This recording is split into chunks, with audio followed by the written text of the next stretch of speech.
what are you going to do with your handball players? And your athlete. You're still going to end up loading the shoulder and slowly preparing them to tolerate the demands of their sports. And then the question is, do we have to change the dyskinesis? And we don't. Right? So it's not going to change anything in your treatment approach, right? It's like knee valgus with during a drop jump, right? And we would do this typically young girls playing soccer, and we try to guess maybe if we can predict who's going to get injured, but because we have pragmatic evidence that a neuromuscular training and plyometric program can decrease ACL injury risk. But who do you give that to? Just the girls who drop in? No, you give it to the whole group. So again, the biomechanical research doesn't change much. You look at it pragmatically. That's worth doing the neuromuscular training. Thoughts on that? I haven't thought about that in a while. We can talk later. There's more. There was a nice rebuttal to that systematic review by Chris Littlewood and Ann Cools in British Journal of Sports Medicine too. Any other ones? I can bring up ones. Yes, Monica? Hold on. So for those of us who are not that well versed in biomechanical knowledge and literature, and we don't necessarily understand all of the movements of the shoulder, et cetera, Don't worry about them. Right, that was my question. Don't waste your goddamn time. How much do we need to know? You don't. That's what's great, right? This is what's so hard. What's that thing about bullshit and the effort needed to debunk it? It's a lot more. So that's my job. Right. I've done that. I'm fucking Jesus Christ of the biomechanical world. I've taken on all your sins. Offensive? Blasphemous? I don't know. I'm trying to offend everyone.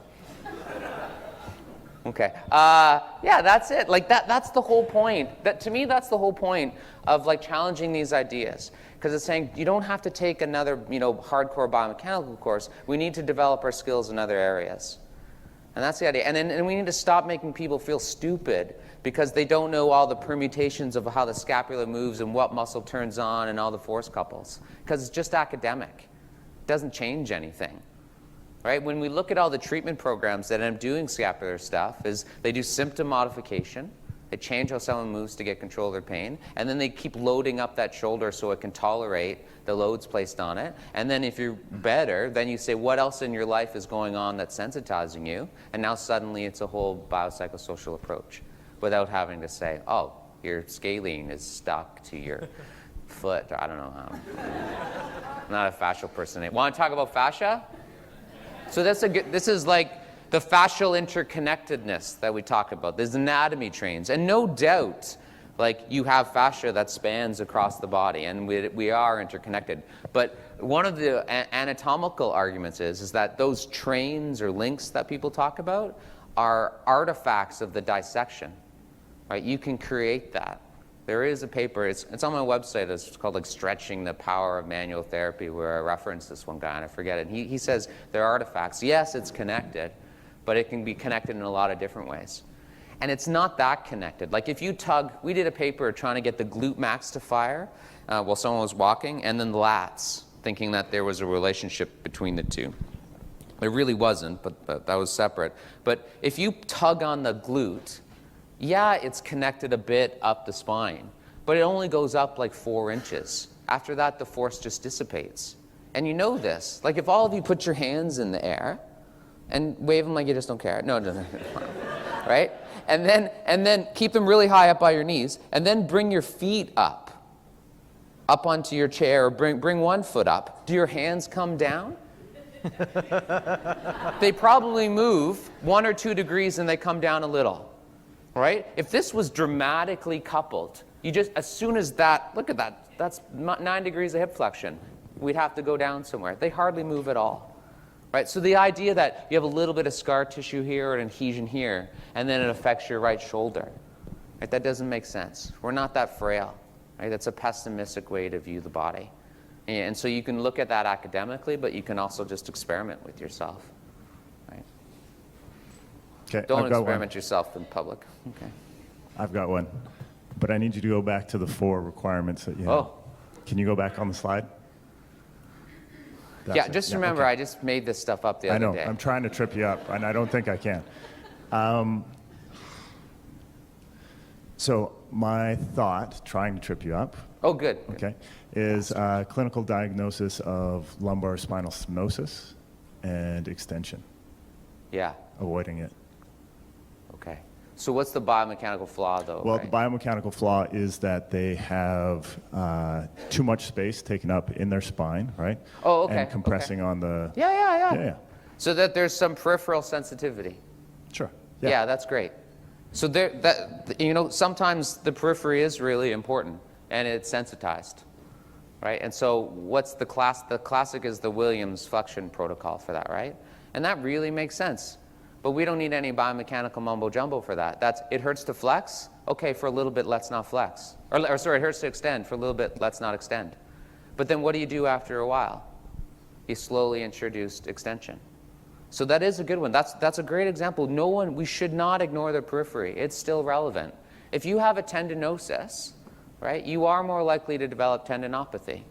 It's kindling. And probably if you have more stenosis, if you have more changes on your x-ray, you are a little bit more likely to have pain. It's kindling for the fire, right? But what we treat is the sensitivity that leads to that fire, right? And same with the tendinosis, right? So sometimes we probably need a mechanical intervention for tendinopathy to build up the resiliency of that tendon. And so with something like stenosis, maybe we need to back off and work at other things to help calm it down, right? Because we can't adapt this idea about adaptability, it's still finite. So I've got a follow-up question. I know. You saw my hand go up a couple you're times. doing this. I know, I was. It was that head forward. You're waiting to talk, not listening to me. I think Mark That's right. talked about that probably. No, it's basically, so the narrative becomes important, right? Is Yeah, the I end guess so. goal of this kind of conversation, right? So what about those people that need a biomechanical reason to get better? Because there are those people that... Yeah. I believe in meeting them where they are. And I do the yes and approach. Yes, like if someone says they have hip problems because they have a labral tear, I said yes. That can be a factor, but let's look. But what's awesome was we don't have to change that. And what are the things we get to work on, right? Because it's more to it than just that. So I don't have to disabuse them of that, and it wouldn't be fair. And then if we work in a multidisciplinary clinic, then all the other clinicians get mad at you. So you say, yeah, that's a factor. And then these are all the other great things we get to do to help you deal with that, and, cope and tolerate and adapt. I think it's an easier way to do it. Make sense? Did I do okay? Okay. Yeah? Oh, Joseph? Yeah. We often use the term symptom modification, and we keep on saying symptom modification, but aren't we doing functional modification? Yes? Yeah, they may not have symptoms, so it's not always about pain. Oh, no, it's great when it's just about, function. Because I'm a function expert, I guess. Now I am. I need a 3-letter acronym for that. Functional Anatomical Specialist, FAS. It's in the next course. It's really expensive, level 6. No, I'm with you. You want to see some others?